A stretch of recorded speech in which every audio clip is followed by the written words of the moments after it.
Senhora Presidente, senhoras e senhores deputados, primeiro dizer da honra, no Dia da Mulher, estar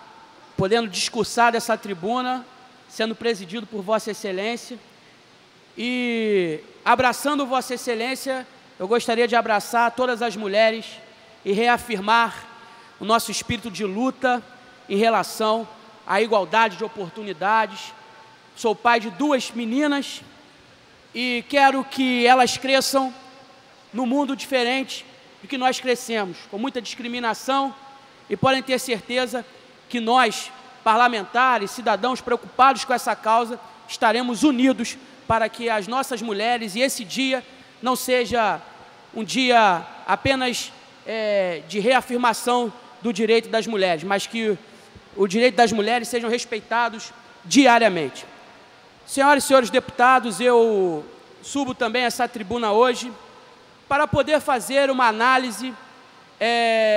desse momento de crise que o Estado passa e uma preocupação muito grande em relação aos municípios do Estado do Rio de Janeiro, que também passam por esta crise que muito nos preocupa.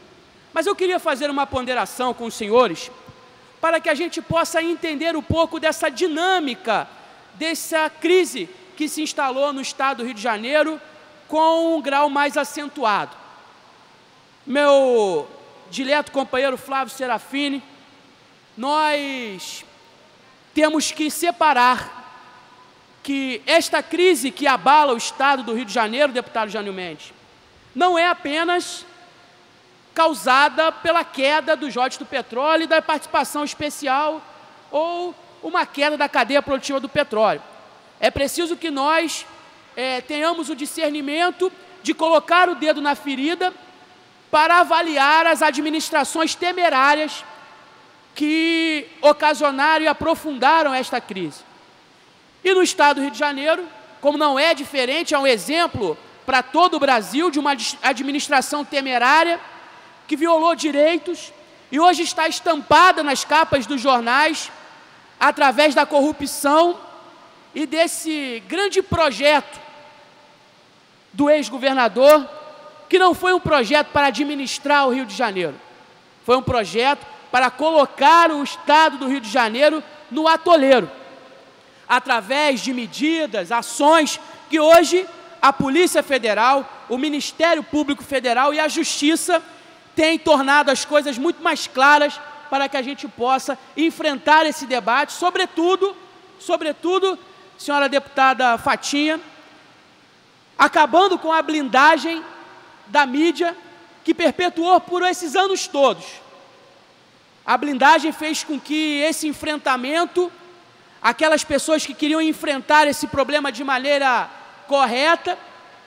ficassem sem essa repercussão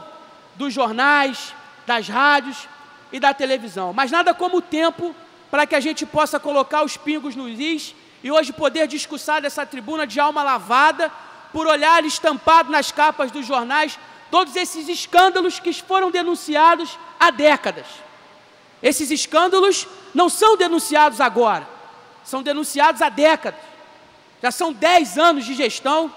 deste governo e o Estado do Rio de Janeiro, pelo amor de Deus, não pode virar a Venezuela brasileira, com um modelo administrativo falido que tem levado caos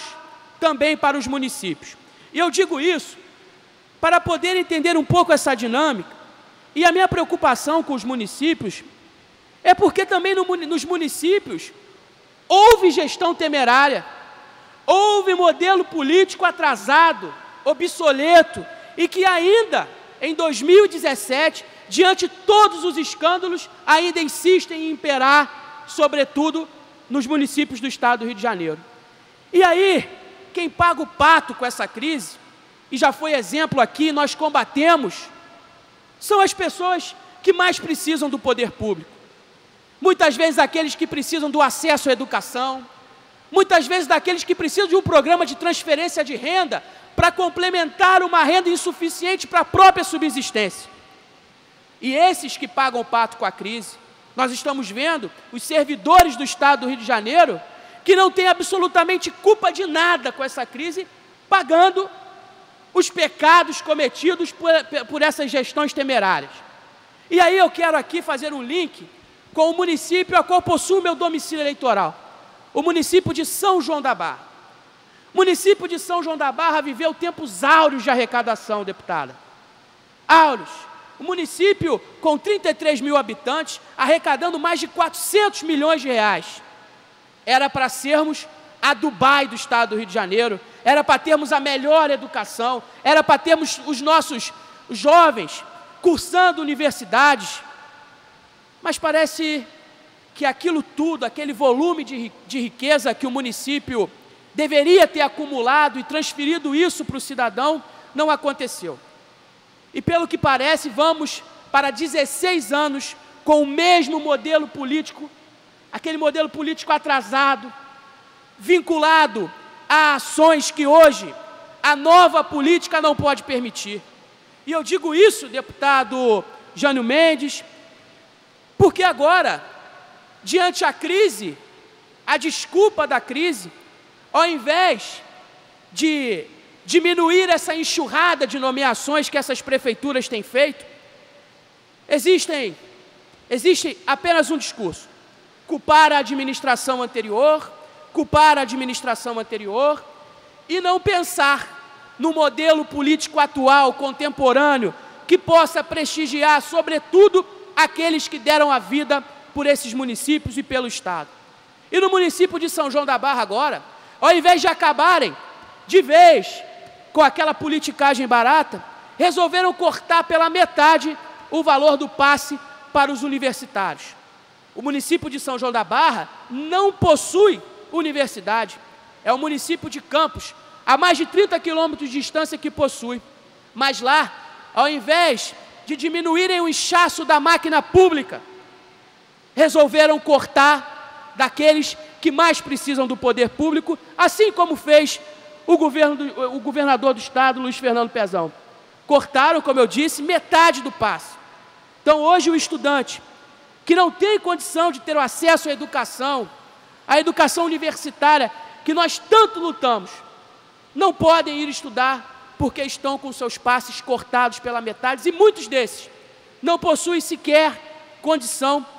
de se locomover. Então, senhor presidente, senhora presidente, senhoras e senhores deputados, eu venho aqui hoje muito chateado com esta situação, pedir para as autoridades do município, prefeita, vereadores, que possam também engrossar esse coro, que possam alertar o Poder Executivo que existem outros lugares para cortar, e não cortar daqueles que precisam estudar para poder, quem sabe um dia, levar o sustento para a sua casa, ser um homem digno. Então, senhora presidente, não dá para nós abrirmos mão de direitos conquistados há mais de uma década, sobretudo no município de São João da Barra, porque acompanhei de perto, junto com meu pai, que na época era prefeito do município, a luta para privilegiar esses jovens que não tinham oportunidade de estudar no município vizinho, porque muitas vezes não tinham condição de pagar a universidade e não tinham condição de se locomover. Então eu venho aqui hoje mostrar o meu repúdio a essa atitude e dizer que corte no lugar certo, mas não corte naqueles que querem estudar e que mais precisam do poder público. Muito obrigado, senhora presidente.